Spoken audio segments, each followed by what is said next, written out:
Good morning. Guess what day it is? It's August 5th. There are a couple things going on today. It's National Oyster Day. It's Work Like a Dog Day. And it's International Traffic Light Day. So I'm going to tell you some things about traffic lights. And this comes from the Franklin Institute. When the automobile was invented in the 19th century, it changed transportation forever. People could go wherever they wanted, whenever they wanted, faster than they could ever go before. The traffic light has been around since the 1860s, when British inventor J.P. Knight came up with the idea to have a gas lamp signal to control traffic outside the House of Parliament. By the early 1900s, some cities around the United States had installed poles with signalage that could be turned to let the driver know when the car was to stop. Police officers often stood at busy intersections to direct traffic, which became increasingly dangerous. Salt Lake City police officer Lester Wire created a signal using red and green electric lights that could be controlled by someone on the side of the road, reducing the danger for the officers. Though his invention didn't take off at first, his idea eventually spread. In 1914, electric traffic lights were installed at one of the busiest intersections in Cleveland, using a system designed by James Hogue. An officer in a booth could flip switches to turn lights suspended over the intersection from red to green and back again. There was just one problem. Lights would change with no warning for the drivers, giving them no time to react when it turned red.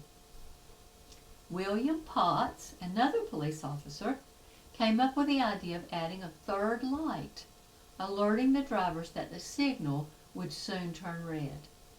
After witnessing a bad traffic accident, another inventor, Garrett Morgan, came up with a similar idea in 1923. He patented his design for a T-shaped signal with 3 lights. This would be a precursor to the traffic lights we know today. Over the years, further developments like a countdown timer for pedestrians, auto signals for the visually impaired have been added. But the basic idea of the electric traffic light has remained the same, using simple signals to make cars safer for both drivers and those around them. I heard someone say one time that stoplights weren't really stoplights, they were go lights, because without them all the traffic would stop. There's some sense to that thought. In the Bible we see God's instructions to us about stopping. Isaiah 1:16 says, "Wash yourselves, make yourselves clean. Put away the evil of your doings from before my eyes.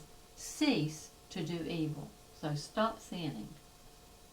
Romans 14:13 says, "Therefore, let us not judge one another any more, but rather resolve this, not to put a stumbling block or a cause to fall in our brother's way." So we are to stop judging or causing someone else to fail.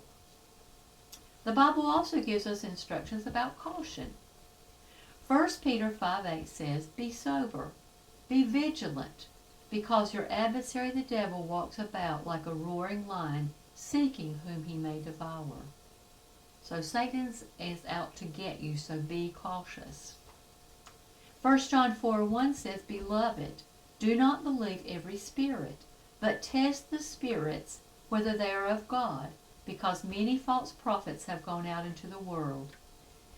So the Bible talks about testing or being cautious of the spirits. And then what about going? Matthew 28:19 says, "Go therefore and make disciples of all nations, baptizing them in the name of the Father and of the Son and of the Holy Spirit." And Psalm 32:8 says, "I will instruct you and teach you in the way you should go. I will guide you with my eyes." So today, stop sinning. Stop judging. Be cautious of Satan's tricks and evil spirits. Then lean on Jesus and let Him lead you as you go to tell others about Him.